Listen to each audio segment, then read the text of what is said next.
Đaឆ្ងល់អត់ថានៅធ្វើការឲ្យគេហើយនឹងចាញ់រកស៊ីដោយខ្លួនឯងមួយណាស្រួលជាងហើយមួយណាល្អជាងមកខ្ញុំប្រាប់អ្នកទាំងអស់គ្នានៅក្នុងវីដេអូនេះអត់មានមួយណាស្រួលទេឲ្យតែតាក់ទងថារកលុយហើយអូនអើ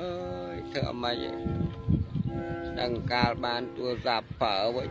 ពិបាកដូចគ្នា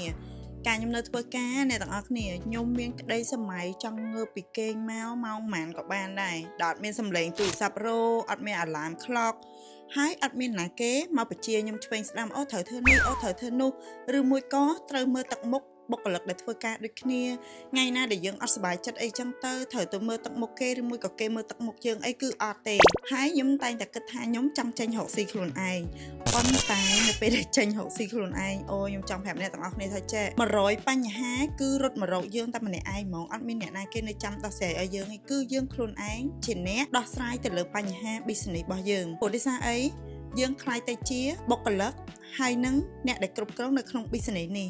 everything is on your hand និយាយទៅគឺរបៀបថាលេង game ដែលខ្លួនឯងហ្មងណាអញ្ចឹងនេះគឺសកម្មភាពខ្ញុំត្រួសបើអ្នកទាំងអស់គ្នាគិតថាអ្នករកស៊ីស្រួលអត់ស្រួលទេអ្នកទាំងអស់គ្នាការនៅធ្វើការចេះតែឆ្ងល់ថាចេះអូយមេតឹងតែម៉ែ manager supervisor មិនក៏ក្រិតក្រមតឹងតែម៉ែតែកាប់ពិតទៅពួកគាត់គឺមានសម្ពាធពីថ្នាក់លើមកដូចគ្នា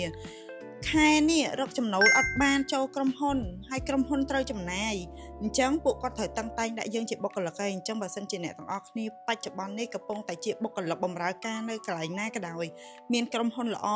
មានការងារល្អប្រាក់ខែល្អហើយចូលរក្សាកន្លែងនឹងឲ្យល្អចាញ់រកស៊ីអ្នកណាក៏ចង់ចាញ់រកស៊ីចង់ធ្វើជាម្ចាស់ការហិរញ្ញវត្ថុឯករាជ្យ freedom ខ្លួនឯងដែរប៉ុន្តែត្រូវស្វែងយល់ឲ្យច្បាស់មុននឹងយើងចេញមកពួកពេលដែលចេញមកវាអត់ដូចអីដែលយើងគិតទេវាមានទាំងផ្លូវស្រួលវាមានទាំងផ្លូវពិបាកដូចគេនិយាយចឹងណាផ្លូវចាយលុយតែងតែស្រួលជាងផ្លូវទៅរកលុយហើយមានតែពាក្យផ្ដាំផ្ញើទៅដល់អ្នកទាំងអស់គ្នាជាពិសេស Gen Y ទៀតហើយនិយាយទៅខ្ញុំផ្ដាំទៅដល់ Gen Y ខ្ញុំទៀតហើយព្រោះដោយសារ Gen Y ផ្លូវចិត្តឥឡូវនេះចំណាយច្រើនជាងចំណូលអ្នកខ្លះចឹងទៅប្រាក់ខែអត់អាចផ្គត់ផ្គង់ចំណាយបានអញ្ចឹងមានតែស៊ូទាំងអស់គ្នាបើសិនជាគិតថាខ្លួនឯងមានជំនាញខាងអីហើយក៏ចេញមករកស៊ីមកប៉ុន្តែត្រូវត្រៀមផ្លូវចិត្តនិងផ្លូវលុយហងនិយាយទៅហិរញ្ញវត្ថុហើយនិងផ្លូវចិត្តត្រូវតែរឹងមាំអរគុណ